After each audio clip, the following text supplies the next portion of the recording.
share out later. Like I said, I'm so excited for this to be one of the pre-events for us as we get ready for GARS that starts tomorrow. So Emily and Olivia will be monitoring questions to our wonderful faculty who will answer questions about the curriculum and the cohort model and any question you have. Throughout this process, if you have a question, feel free to direct message that over to me and we'll put it in the queue of questions. And we'll try to get that answered for you. So yeah, let's go ahead and get started.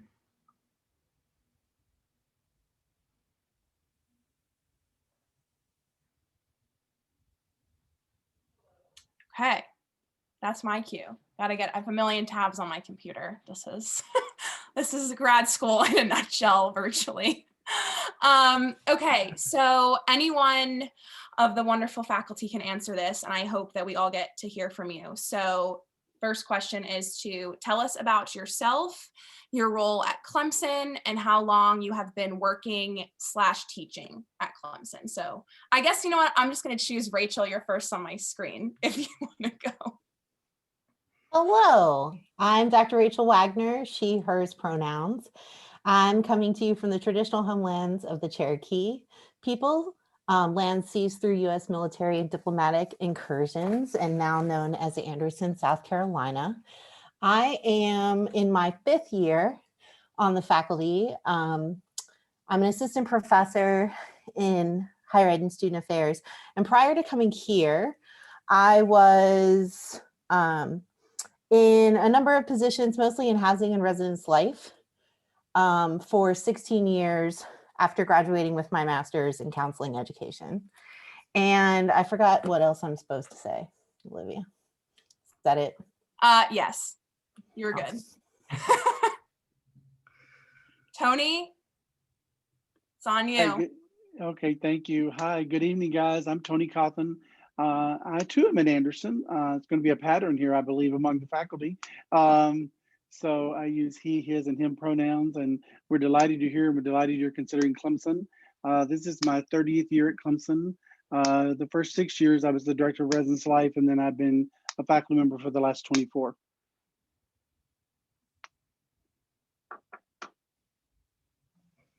Michelle. All right. So we all live in Anderson, and I think it's because we were told we weren't allowed to live in Clemson. It had something to do with Tony. I don't know the backstory, but anyway, we all live in Anderson. My name is Michelle Botcher. I am an associate professor here at Clemson. This is my 7th year. I'm also currently the program coordinator, but that transition is kind of in place. And so by the time those of you who choose to come here arrive, Dr. Rachel Wagner will be the program coordinator. And I said this was my 7th year.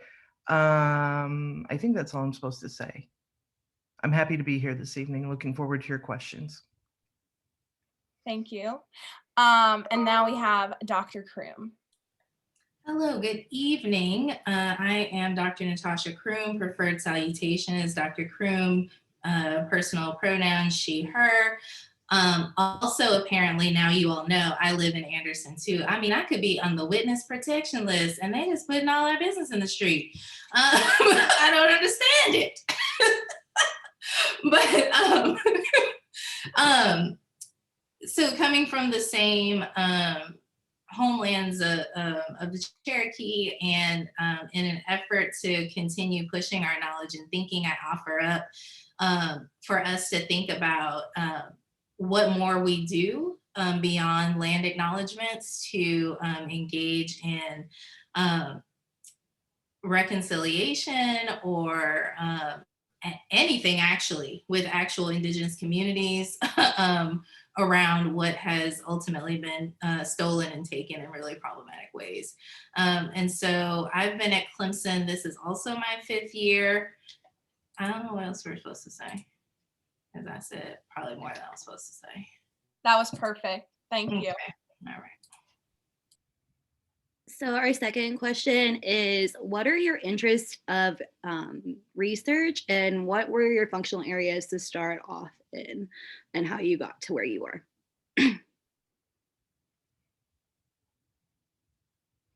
I don't mind starting this time. I'll go ahead. So my areas of research are around community and senses of belonging. That's a pretty big umbrella, but I look at, I've done work around actually student affairs practitioners who become faculty. So telling my own story. I'm a first generation college student, so I do work around first gen college student experiences. I'm also, an emerging area of interest for me has to do with popular culture and how that plays into the representation of higher education and student affairs or lack thereof. And the people who've had classes with me will affirm that I'm very much into podcasts. So that's part of some of the scholarship that I do. Prior to coming to Clemson, I worked in housing for a long time. I was a hall director, longer than most people are hall directors, but I really liked it. But eventually the fire alarms got to me and I decided I might not like to live in residence halls anymore. So my other primary area of responsibility, I was an assistant dean of students and the director of student conduct for 7 years while I finished my PhD, and then came here to Clemson, and this is where I've been since then.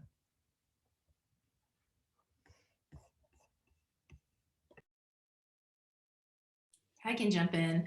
And so my primary interest in research is really anything that has to do with disrupting inequity and creating opportunities for us to show up in authentic ways and engage in like equity for minoritized communities. Really, I don't care which minoritized communities, for the most part, I'm in. But in general, in my career, I have specifically focused on the experiences of women of color, particularly women of color faculty and women of color undergraduate students, and thinking about faculty career advancement and what that looks like, what that means, and also looking at undergraduate women's leadership and identity development. And yeah, in terms of my professional practice career, before Clemson, I was actually at Iowa State University in a faculty role as well.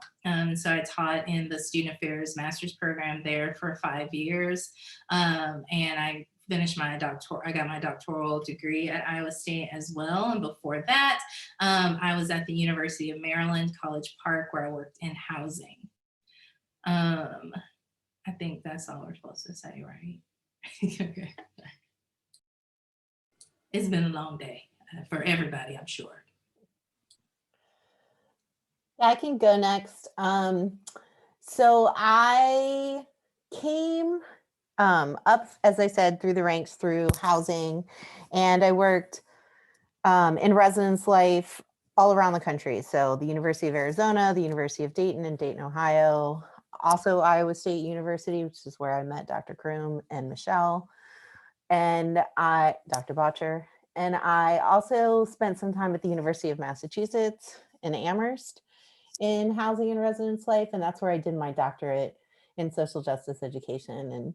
And that's where I spent a lot of my time training, thinking about how to support college students flourishing amidst the kind of oppressive social practices and environments that we are currently navigating. And so my research looks at two kind of complementary threads that are intended to help support college students flourishing. One is infusing social justice practices into the work of student affairs.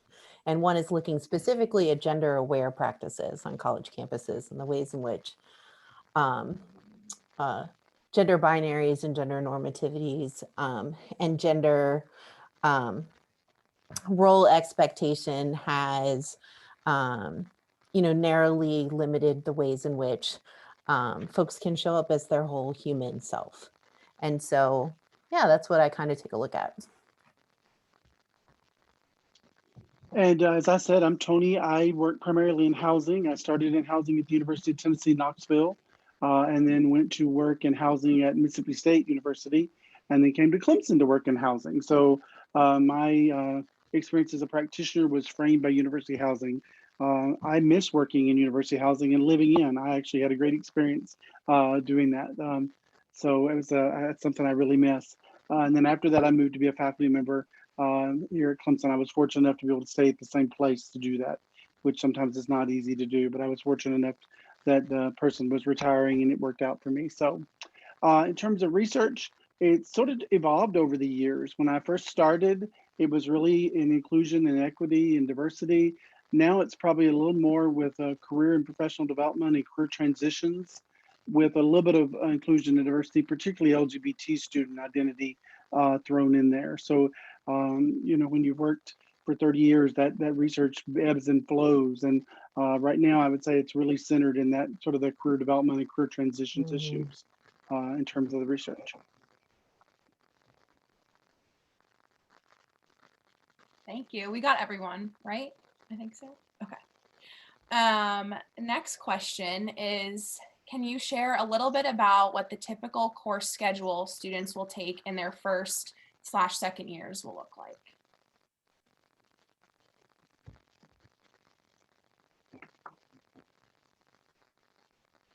It doesn't matter who wants to.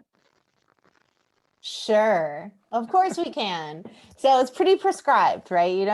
You don't get to elect to follow your interest particularly. We've kind of decided here's what you need to do each semester. So you come in the first year and you'll have student development theory. You'll have an intro class that kind of gives you a broad overview of student affairs as a field and some of the functional areas and some of the founding philosophical orientations to the work, and some of the things about different types of colleges and universities and post-secondary contexts, right? And you'll also take an advising and supporting class, which is our what used to be like a counseling skills class when we were more closely tied with counselor ed and K-CREP accredited. Now it's moved more to evolve towards the student affairs competencies that NASPA and ACPA have put out, who talk about you're not licensed clinicians, but you need to have some basic skills in order to engage students in an individual level interventions. And then the spring of your first year, it might split a little bit based on whether you're a 9-month or 12-month, but you'll have assessment, you'll have social justice and inclusion, which is like a survey course that looks at different ways in which oppression is structured in the United States. And you'll do a practicum, right? And then if you're 12 months, that will be your only courses. And if you're 9-month, you'll also add administration. What is that course called? Administration, Tony? Higher ed admin. Thank you. Right, which is like all the nuts and bolts, right, of how universities are put together. And then over the summer, if you're in 12-month, you'll do your internship then, and you'll also what else do they take over the summer? Admin, again, if they're 12 months. Duh, thank you. See, Tony, you want to do the rest of the curriculum. And the second year, then you will be taking in the fall diversity issues, research, and law, and maybe internship, maybe not.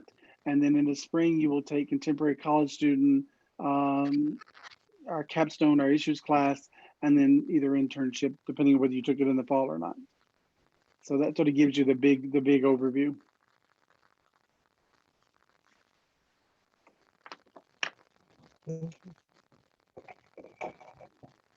We do, I would say the other thing we do is that second internship can also be an elective.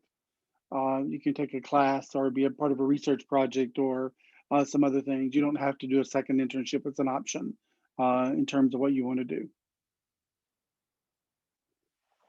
Yeah, great response to that. And you brought up the internship and practicum experiences. Can you all talk a little bit more about that, what that looks like from the student's perspective, and what they can gain from those?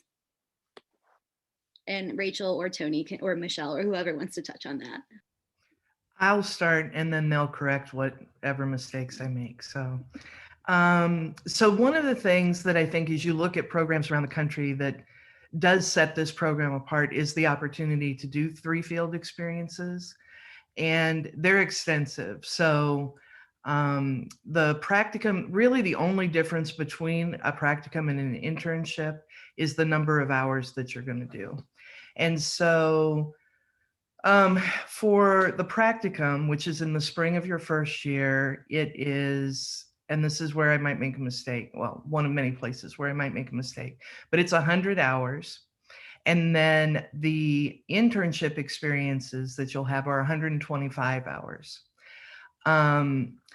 Many programs, you might have 1 field experience, you might have 2.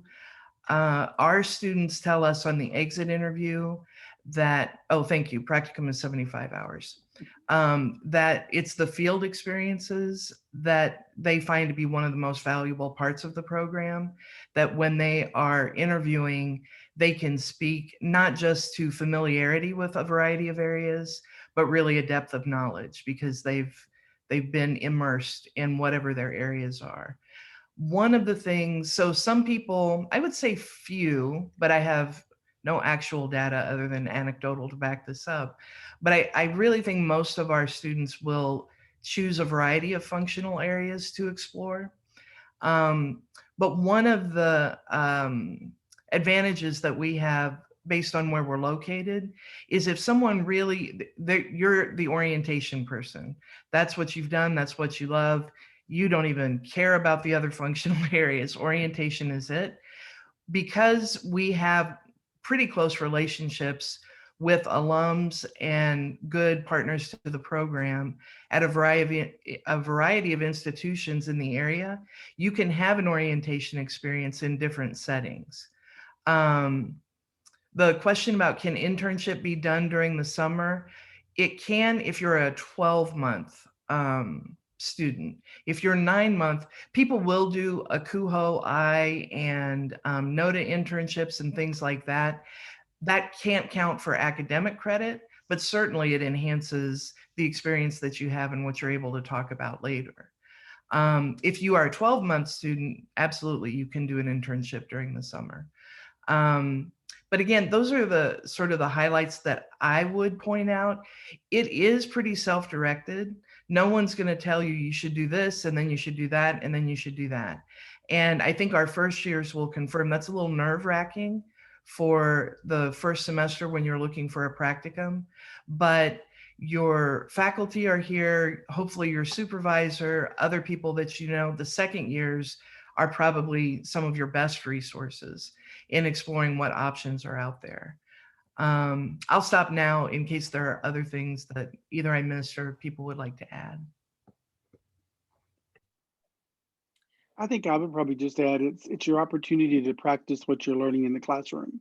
You know, chemistry people have their chemistry lab, other people have their other lab. Your lab is the university, your lab is the setting of the environment. It allows you to take what you're learning in the class and then apply those principles in day-to-day practice. So to me, that's the benefit of the marriage between the classroom and then the go do the work and try to find the connection between those two. Tony, before we move on, would you mind clarifying the difference between 9-month employee and 12-month? Yes, some of your assistantships will be 9 months, some of you will be 12-month. And that's probably in the job description that they posted for most of them. Typically, at least currently, most of them are 12-month with the exception of a few. University Housing, I think Greek Life, and maybe 1 or 2 in Gantt or 9-month, meaning that you work fall, spring, summer, you're not employed unless they hire you hourly or some other way, but you're not in an assistantship. Whereas 12-month, you're in the GA position for the entire August, really till you graduate, 5 semesters with that. So that's a question to ask when you interview. Read the information they posted to see if you're, because obviously if you're 12-month, it makes it really hard to do in a cohort or a NOTA intern because they're probably not going to let you leave and go somewhere else. Now, currently, that's probably a little bit easier because of the virtual world, but if we're not back in the virtual world, that's a little bit harder to do. So it should be spelled out on the job description that they provided you all. Perfect. Thank you. Okay, we're going to move on to our next question, which anyone can answer, but what advice would you give a student to be academically successful in our program?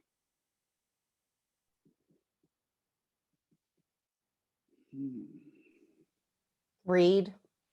I like when people read. Do the reading. And in graduate school, that doesn't mean that you have to do a close reading on every single thing. You can skim. You can take in main points. You can get a group together of other folks and split the readings up and take notes and share notes and talk through, because it actually helps. A lot of this stuff is not necessarily memorization. Some of it, social science writing, is maybe not always the most stimulating information, but what is interesting is what you can do with it. And so having opportunities to run some of your ideas of how you're thinking about what you read with each other can be incredibly helpful. Also, the more you read, probably the better you will write.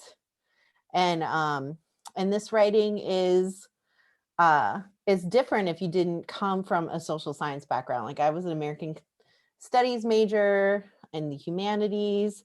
It's just a very different way to present your ideas on paper. And so being able to read and read critically and read at length can really help you with your writing. The other thing I would say about the writing piece is the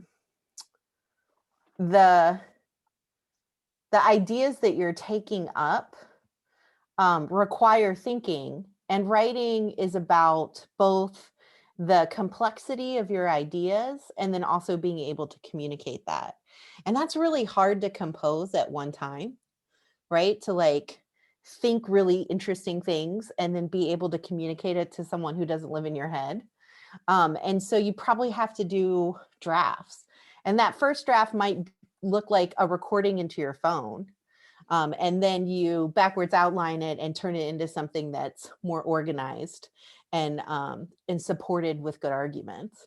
But you probably are going to have to do more than once.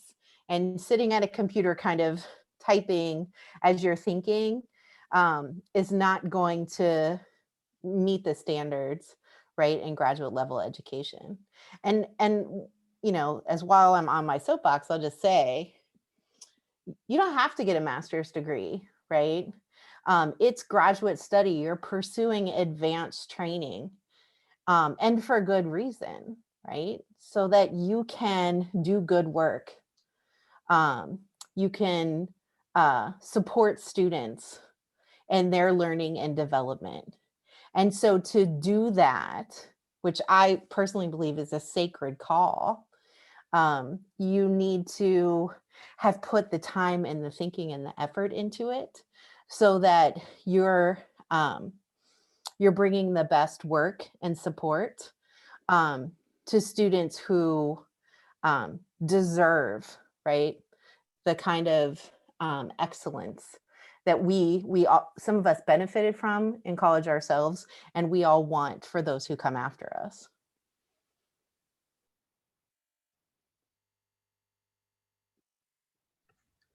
The only thing I would add is just to remember, we've already admitted you to the program. Like, you're in with us. So, and we value our own time too highly to admit anyone that we're not confident will be successful. But what you're about to do, to Rachel's point, it's really hard. But again, when you have those moments of self-doubt, don't hesitate to reach out. And again, your second years are going to be such a great resource because they have just gone through what you're about to go through.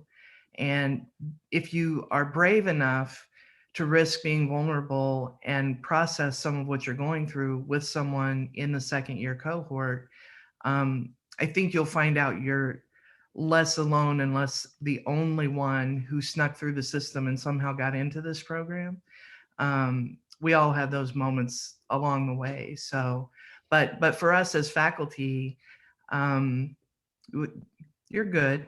You'll be fine. It just won't feel that way every day. So.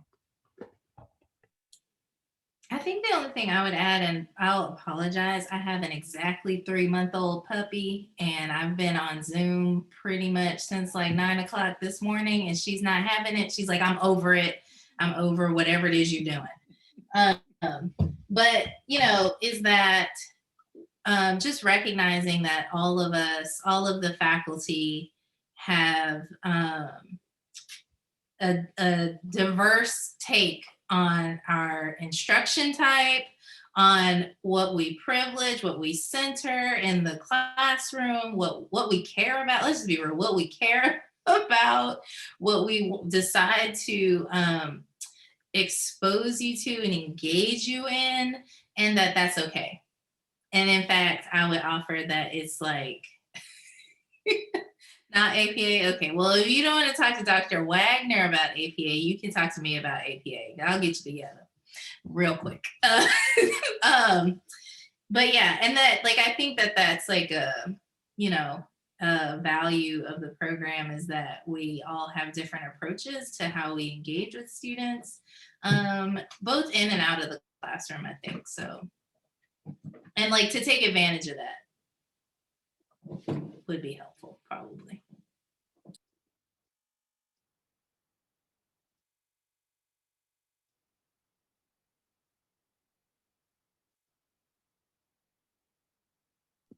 Awesome. I can reiterate, reading is so important for these classes, and making reading circles really saved me at the end of the day, especially the long days. So again, echoing what they're saying, read.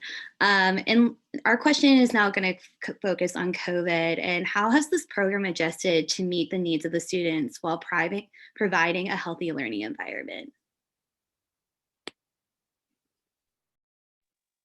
It sounds like a dissertation research question. I mean, I can talk about the adjustments I've made. So I've tailored my teaching style to not go 2 hours and 45 minutes straight on Zoom. I learned some things about online instruction last summer through like a self-paced course that I introduced. To try to mix things up just in terms of different modalities. So how people respond to an assignment, you don't necessarily have to write a 5-page essay. You could turn in a video. You could turn in an artifact of like an infographic that represents graphically all of the main concepts, right? We work for an hour. We take a 15-minute video off break and then come back for another hour and then we end. And I try to give time for like either personal reflection that also allows like video breaks. I encourage people to, because a lot of folks spend all day in meetings on Zoom, especially like folks who are doing advising work. So I encourage people to turn off their video and not apologize for it, to take time away from class. We record sessions so that if folks just can't do it, they can go back and watch it at a later time. I also, you know, I'm never super strict. Other people can comment on this, but I'm never super strict about due dates and deadlines anyway, because chances are if you're a couple days late, I haven't even started to grade yet, and so that doesn't bother me. But I have gotten really expansive because just shit goes down, and I get that. And turn it in when you can get it in, and I'll grade it, right? Because there's just a lot going on in the world. I think politically, culturally, as well as the global pandemic. I mean, we're living through surreal times, and there has to be accommodations made. And how we make accommodations, I could think about it the way I thought about supervision in my time in residence life, which is how I make accommodations and model patience, expansiveness, and support with students, hopefully will filter down to how you do it with the students you advise, lead, supervise, and support. Yeah, I don't know that I would add anything different to what Rachel said. I think all of us have tried to be very sensitive to the stress and the emotion that students are under, as well as the faculty, in terms of our own stress. So I think all of us are very sensitive to that, and so I think um, we are very, at least I hope, we're very patient with students. We're very understanding with students. Um, and in the classroom, we're trying to create an environment that allows them to maybe not feel the stress they feel all day long when they're on their Zoom meeting. You know, that was, hopefully it's a little more informal in some ways than their formal meeting. Um,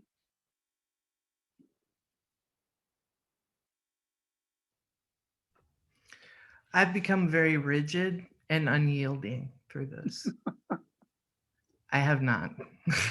I wasn't that way before. I'm not that way now. So, I mean, what Tony and Rachel have shared, I think that's true. We're learning how to do this right alongside you. And so, you know, there have been times where people have made suggestions about use of technology, or, you know, different things, maybe ways to structure breakout room conversations or whatever it might be.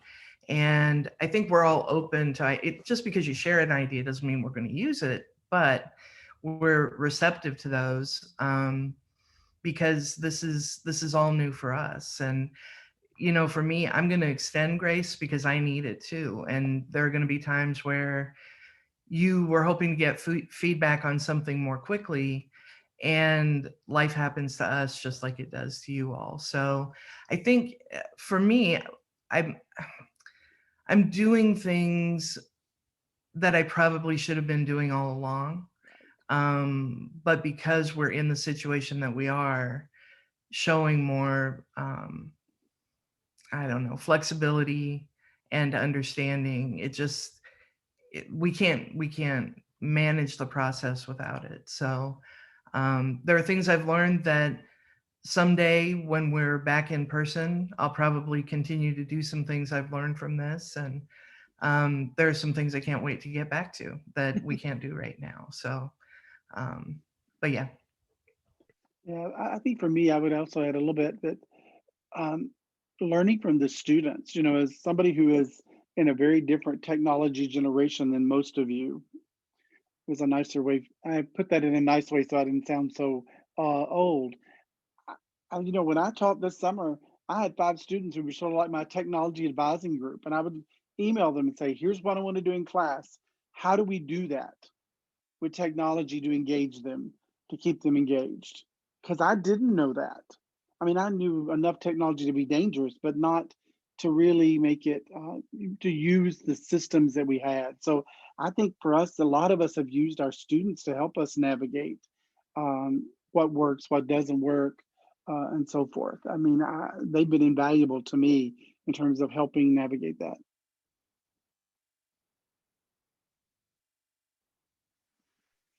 Well, this is a good segue then into the next question. But I will say personally that all the faculty have been extremely accommodating. So thank you very much. It is much appreciated by both the cohorts.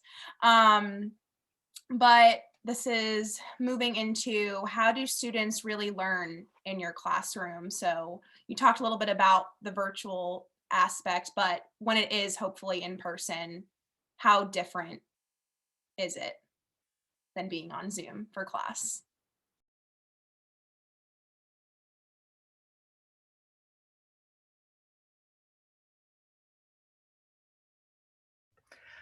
I will say, I think one of the challenges, and again, the experts on this are the second years because they've seen both, right? And I only have my perception as the faculty member. But I'll just speak to one aspect, and I think it's the idea of building connections and getting to know each other. When you go into a classroom, you know, if you're one of the people who arrives early, there's that sort of discussion time before the class gets going. There's the side conversation that we wish you wouldn't be doing while class is happening. There's just other, there's such a value in being physically present with one another that I've yet to see. Maybe there's somebody out there who can do that and sort of capture that in Zoom space, but I haven't been able to, and I haven't seen it done in meetings that I've been in. So I would just say that sense of connection.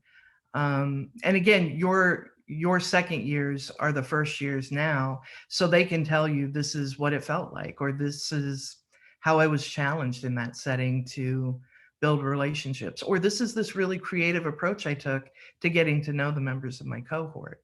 So there's space for that to happen when we're in class in person. That I do think fosters learning. I think it fosters the more we know the people around us, the more we're willing to take risks. And the point where you learn is the point where you're willing to take a risk and try something new. So so I'll stop. I'll just make that point.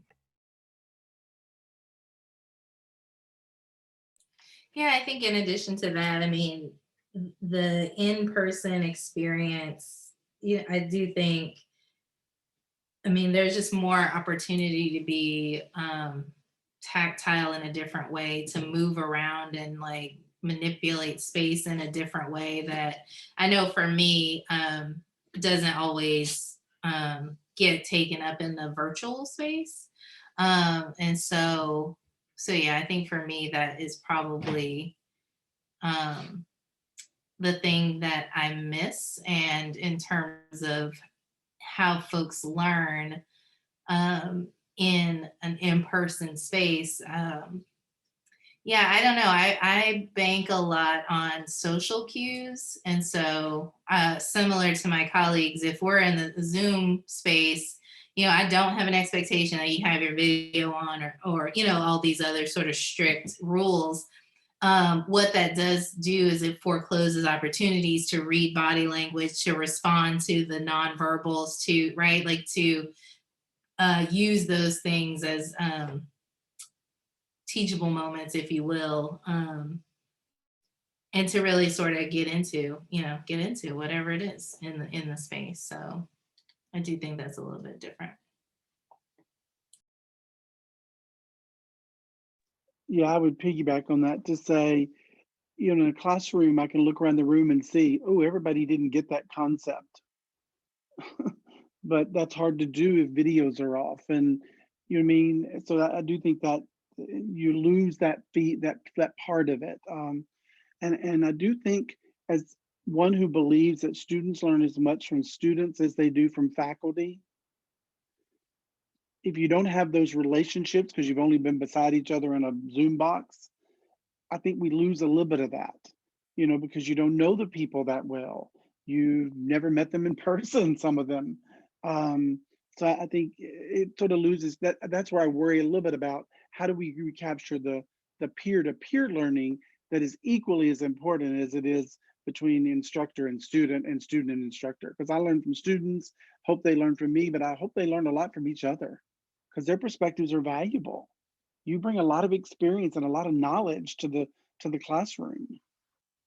That's been a hard thing to recreate. And I will, if I can just add, I mean, it's an interesting question, right? How do students learn in your class? So you hear that, that's the dog, that's the puppy. and she's over all of this. So I'm trying to play, but playing tug with her, is she gonna make those noises? I think it's an interesting question. There's like entire research agendas and books written about how do people learn, and like, you know, and so even if part of the question is around like what kinds of assessments we put in place to figure out what folks are learning, I think each of us likely takes serious the applied. I had to tell the people an hour ago, y'all about to see the experience of Black household parenting moment in here.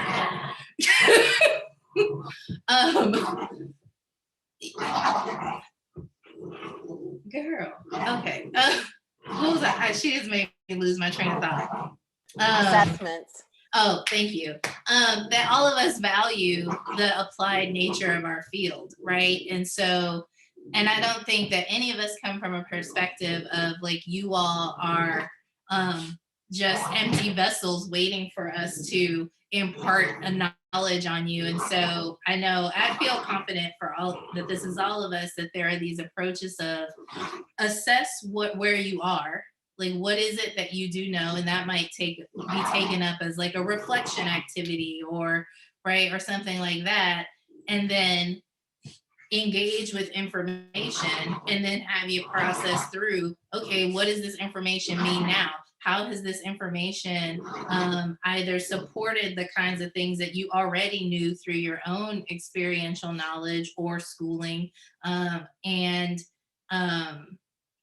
then, or how is it divergent, right? Is there something else I can help with? Girl, I did not say Siri. Y'all, I am having a day. Okay, apparently this is what's happening right now. But you know what I mean? It's like the idea that, you know, we are building in ways for you to demonstrate how this information is applicable in your spaces, in your locus of control, either now or to imagine what is possible when your locus of control is wider and deeper and broader, as we recognize that as graduate students, it's not always wide, deep, or broad.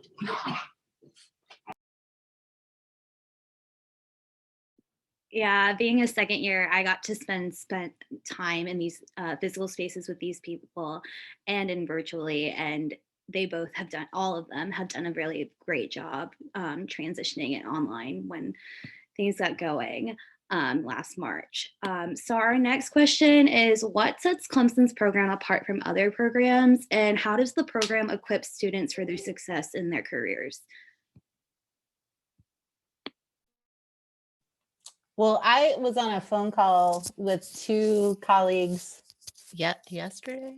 What day is today? Wednesday? It was yesterday. It feels like a week ago. Both who administer student affairs programs, but in different parts of the country. And one of them was sharing how their graduating class just under 50%. So it was like a little less than half from last year's class during, who were job searching during the onset of COVID, had secured positions in higher ed and student affairs, and that they still had 11 folks who were looking for work. And my other colleague also said, yeah, their numbers weren't quite that high, but about a third of the class is still doing job searches. And that's not necessarily what the experience looked like here last year. And hopefully that'll continue for the current second years. But I touched base with Tony to say, what our numbers look like in terms of placement. And it was over 90%. And typically year to year, it's closer to 100% of folks who have jobs in the first couple of months after graduation. And I think, other folks will and should talk about how outstanding the faculty are and what a great job we do selecting outstanding students who then graduate and do us so proud.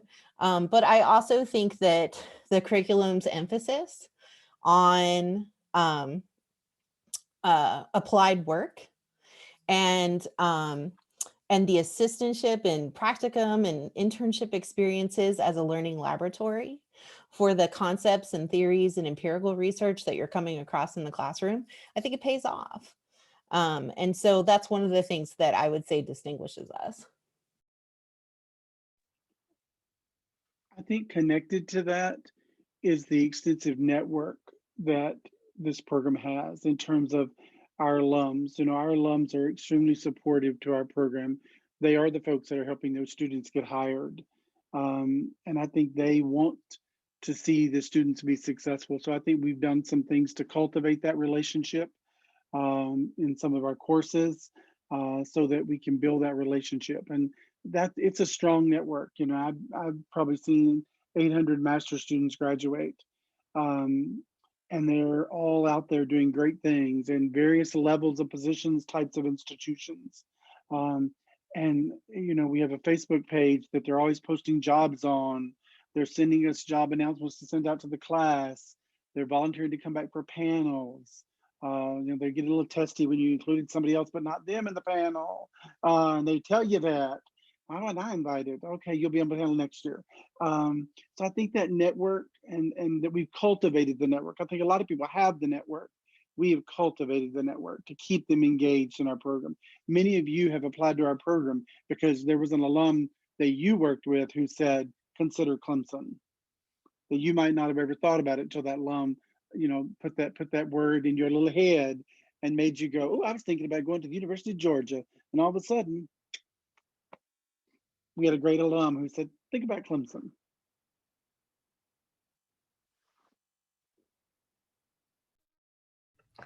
One other thing I would add, because what Rachel and Tony said, those definitely are highlights, I think, of what sets us apart. You also, and this is self-driven, so just remember your graduate education is yours. Like, you need to get the most out of the experience, whether that's doing the reading or not, but do the reading. But the other thing that you will have an opportunity to participate in here, if you pursue it, is engaging in research and writing for publication. So I think any of us is open to conversation about students joining projects we're working on, being parts of research communities that we're a part of, or you bringing forward ideas and saying, I think that the profession needs to be talking about this and thinking about this. You have ideas for outlets or how I could craft this into something. We're all involved with different organizations, and journals are a part of many of those. So that's another thing. I mean, we're not a thesis program. You'll take a research course, you'll take assessment, and you'll get those skills. But as far as if you want to work toward having a publication by the time you graduate, if you make that a goal and start to have those conversations, there'll definitely be opportunities for that. All right, I'm gonna ask the last question that we have planned and then hopefully open it up for a few of the questions that Sydney received in the chat. But the last one is, what advice would you give to the candidates as they search for the best program to fit their needs or interests?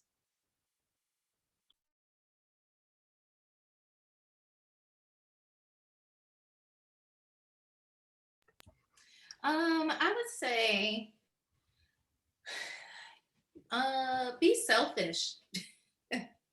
This is the time when you get to invest in yourself, your learning, get the best all around package that is out there for you.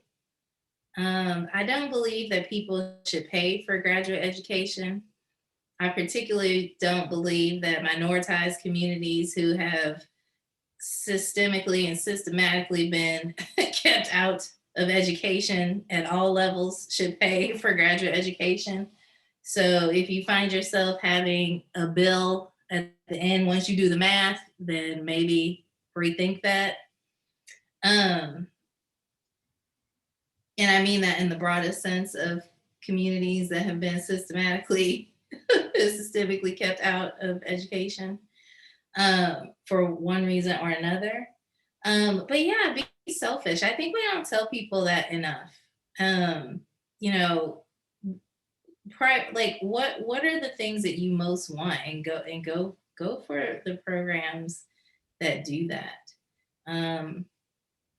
Right? Like, I think sometimes people are like, well, my mentor told me I got to go to this program, and if I don't, then maybe, you know, that will somehow impact that relationship. We want you to go where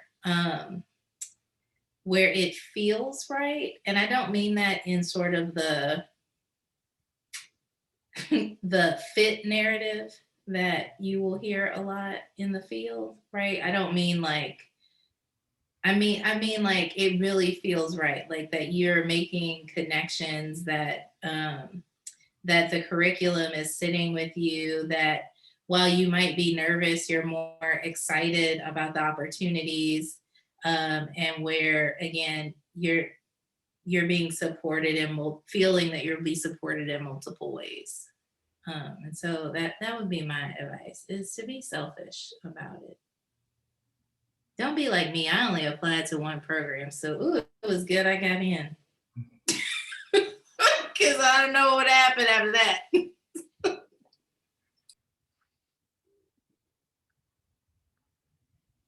I would probably say get your questions answered. It ties into what I think Natasha's talking about. Is this is a time to be self and find out what you need to know. And if you don't find it out in the next 2 days and you want to follow up with a faculty member, follow up with them. If you want to follow up with an assistantship provider, follow up with them. There's no wrong question. You know, if you have the question, you need an answer. And so don't be afraid to be your own advocate and get those questions answered that you need answered to help you make a good decision for you, wherever that is. I think all of us are committed to bringing students to the profession. So for some folks, that'll be at Clemson. For others, that may be somewhere else. But it's about the profession and you finding where the best place for you is. Yeah, I would add, you know, remember when you're doing your interviews over the next few days, you should be interviewing them too. Bring good questions. If there's one thing that is a deal breaker for you and you're afraid to ask it because you're afraid that they won't receive it well, then you don't want to be in that office. You know, they should be able to answer the questions you have. The question about what have we done to support students in the COVID context? If I was in your shoes, that would be one of my questions. If I talk to your grads about their experience in your office through COVID, what would they say? Now, then go ask those grads, right? Don't just take their word for it. But whatever it is that matters to you, whatever it is that, you know, I'm open to everything, but this one thing has got to be there or it's not going to work for me. Ask that question. Eventually, you may have to make a decision. So maybe you get the assistantship position that you want at one school, but you really liked the academic program at another. Then you have a decision to make. And if you can think about that now before you're in that situation, you might not follow what you decide, but it could make it easier because you're doing it with a little bit more objectivity before you're stuck choosing between Clemson and whichever other school it will be, because Clemson will be one of them, but you know, what is that other school going to be? So the other thing I would say is, and I feel like I've said this for every question, but talk to the second years. They don't, well, both the second years and the rising second years, they will be very honest with you. They're not here to sell you anything. They will tell you what works in our program and their experiences, and they will tell you what to be aware of or what they wish they would have known before they got here. But I want to reiterate, you know, what Dr. Kroom said about you're not going to burn a bridge if you decide not to come here. I mean, we really do. We want good people in the profession. And part of that is making this good choice. And then stay in touch with us. I see everyone else has put their email address up, so I will stop talking and do that now too. But do reach out to us if we can help in any way, even if it's you're trying to decide and Clemson's not one of the two options that you're going back and forth between. We have opinions. We know some stuff. We know people to connect you to too. So that's what I have to say.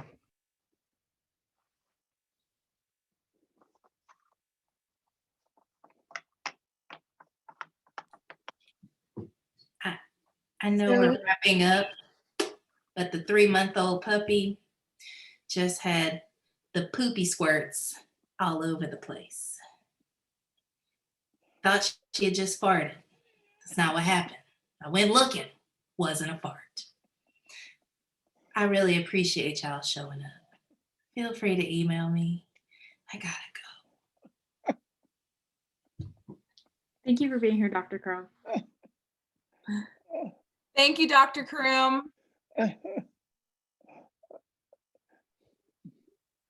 the other faculty members have some time, we do have some questions from the chat if you're willing to answer them. So this one came up, and how did the faculty facilitate conversation of the difficult events that happen on and off Clemson's campus, like the psych sit-in, maybe the inauguration and things that happen at the Capitol?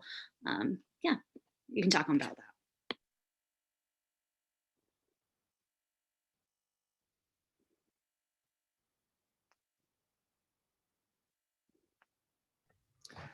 I would guess that shows up in different ways in each of our classes. I teach law and ethics in the fall and contemporary college student in the spring.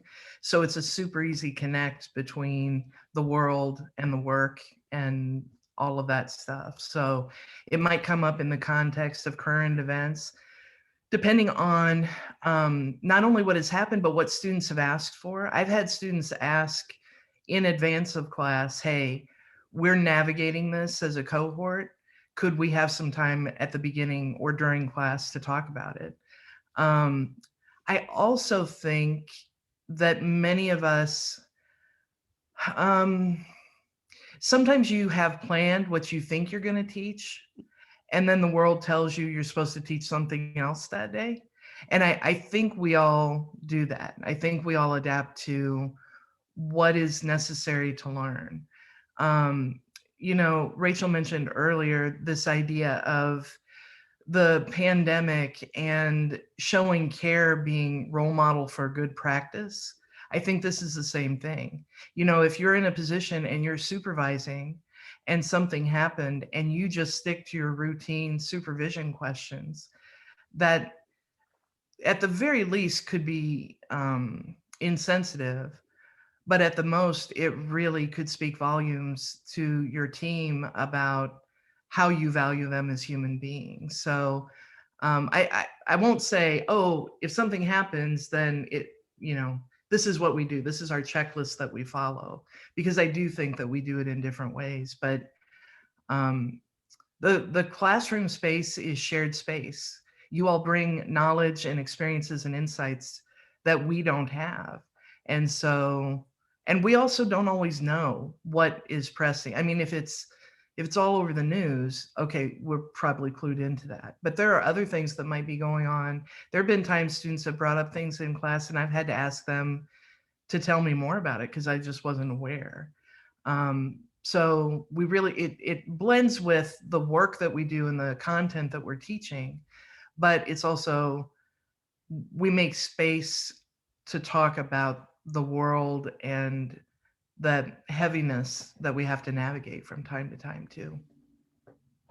Well, and I also think if I remember when we were doing the psych sit-in, we actually did departmental things where we invited cohorts to come like at an evening, and we broke into subgroups and processed and talked, in a very formal outside the classroom, to try to allow people to sort of have an opportunity to engage in that dialogue, because that was a major campus issue for us. And many of our students were on the front line of navigating that.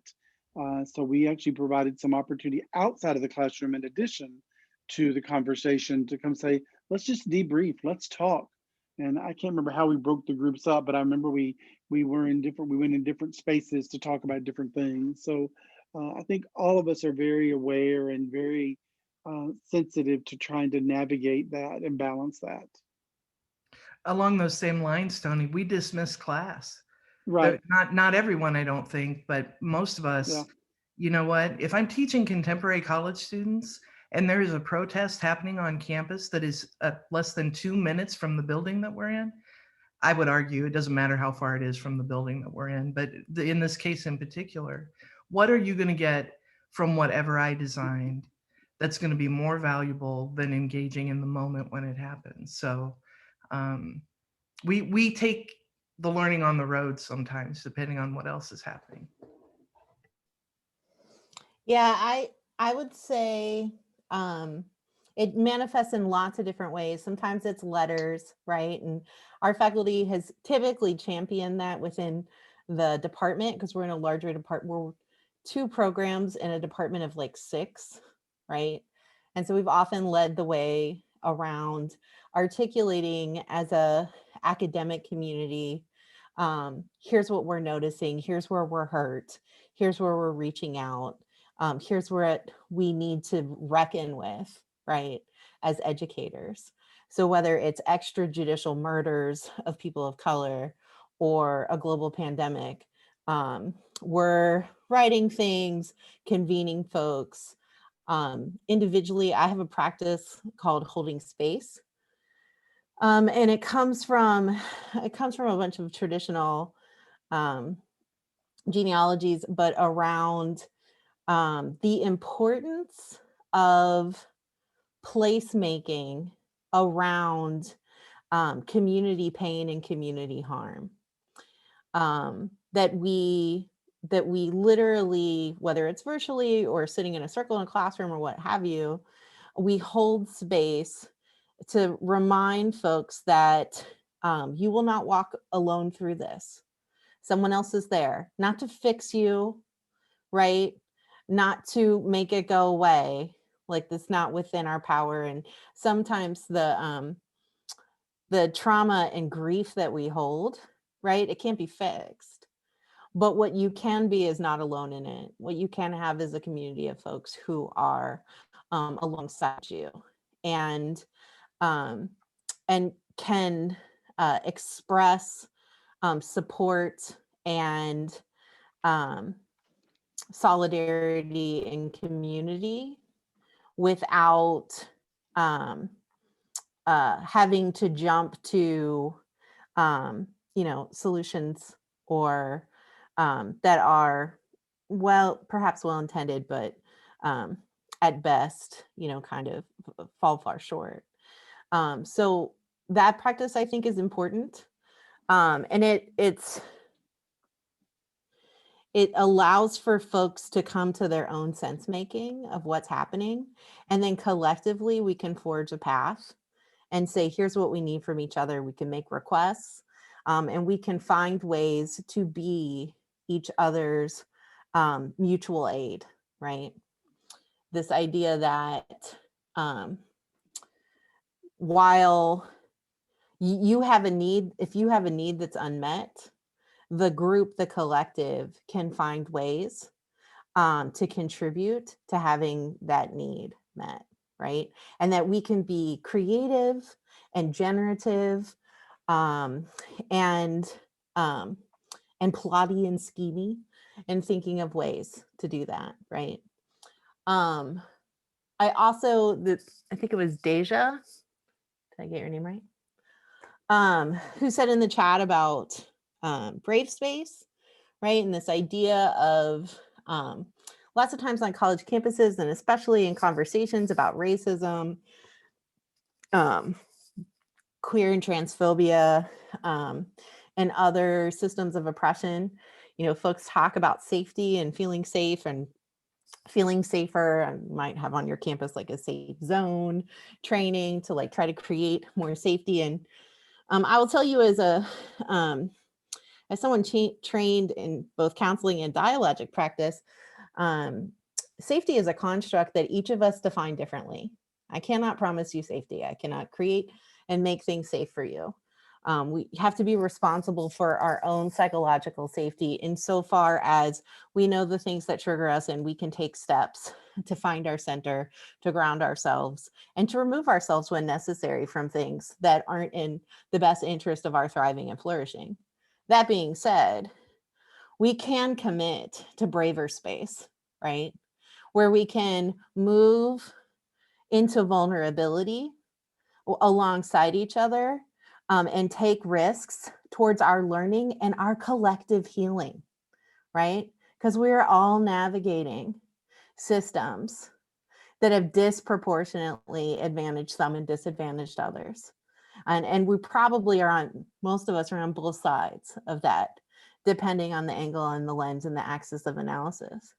And so it's so important that we call up like our repositories of bravery, right?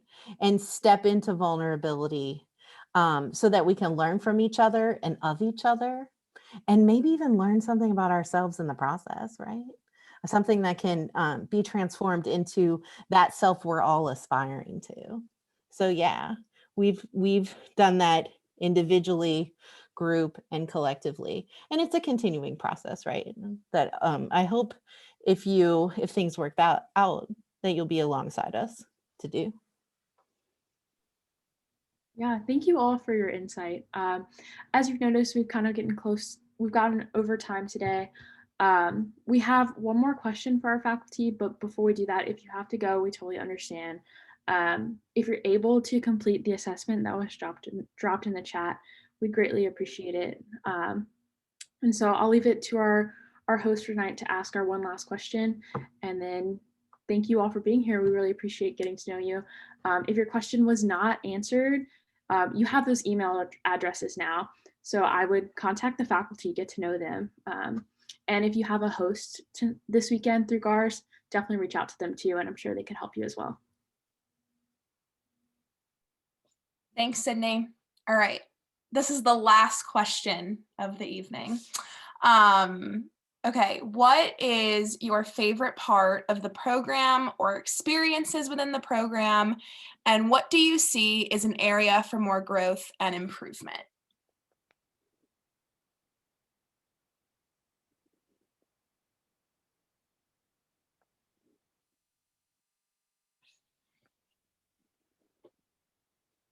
It's a hard one. Do you want me to read it again? Do you want me to read it again? We're all okay, I'll read we're thinking. I would have to read it again. Okay, so I have an immediate answer, and then I'm also like, okay, but there's probably like something deeper I could say, but also my bedtime is in 45 minutes because I'm an old lady who got up too early this morning. But one of the best things about this program is the people, right? And, I love the students. I'm committed to students. Student affairs is not just my job. It's not just the career I have dedicated my professional life to. It's my calling. This is my vocation, right? This is how I show up in the world and seek to make it better in response to the calls of my ancestors and towards the folks who will come after me, right? This is how I contribute to my beloved community.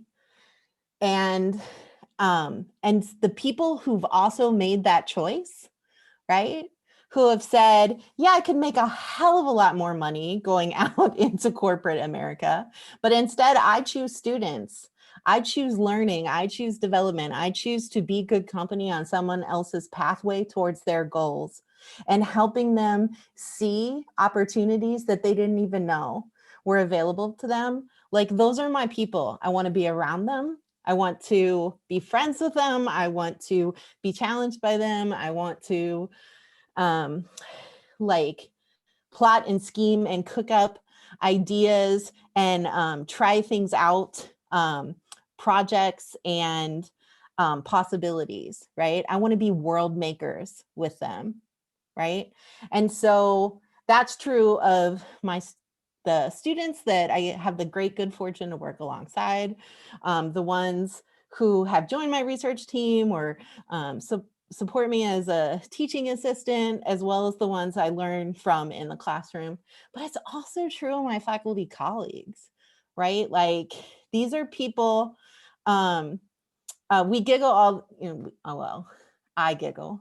Natasha's not really a giggler, but we laugh all the time about the fact that like my wife's boyfriend is Natasha, because we hang out and she lives down the road and her pterodactyl intense puppy is like currently terrorizing my dogs, right? Like these, and we hang out and have pizza, but we also planned the training that we did today for 65 university administrators on structures and systems of oppression and how to recognize and the ways it shows up in education, right? So like, these are my people. And that's the best part.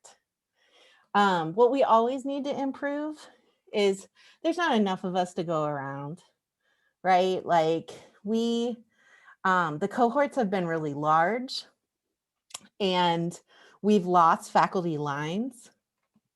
And with the, financial situation of the university, with the pandemic and the economic downturn, like that's not changing anytime soon. So we're overly reliant on adjunct faculty and graduate assistants, doctoral students who are teaching classes, and we're having to do group advising a lot instead of giving some of the one-to-one attention. And that sucks because there's nothing more than I want than to be in deep and lasting relationship with each and every one of you, and that takes time, and just it's not, the circumstances aren't set up really to support that. And so we have to get better at advocating for resources, finding new income streams so that we can have enough capacity as a faculty to be teachers and instructors and researchers and advisors and sponsors for you in and out of the classroom. I'm not really sure I would add anything because I think Rachel summed it up really well. Students, faculty, calling to the profession, all of those things that all of us are at the heart of who we are and the heart of why we do what we do. So I don't know that I would add anything to that. I would say as far as a challenge, maybe not necessarily for the program, but I think our university needs to do better. I think our university needs to do better acknowledging multiple things related to our history. There's some efforts to happen that, but we need good folks like you to come help us move that needle forward. To come help us make that change. And so that I think we're the university, we're like many universities trying to navigate that, and sometimes I feel we're awfully damn slow. And other times I think, well, in 30 years, the needle has moved. It hadn't moved enough. So I think, from a university perspective, there's work to be done. And there's work for you to come do the work that we all value from an institutional perspective with that.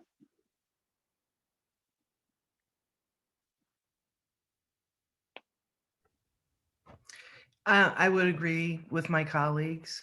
I was going to be a smart aleck and say my favorite thing is the school colors, but I don't really think orange and purple go that well together, but that's okay. I mean, we really are. We are here because we like learning with you, and it's not just you learning from us. It really is a collaborative environment. And my best days, I'm a very big introvert and I'm always exhausted after class, but I'm always inspired after class.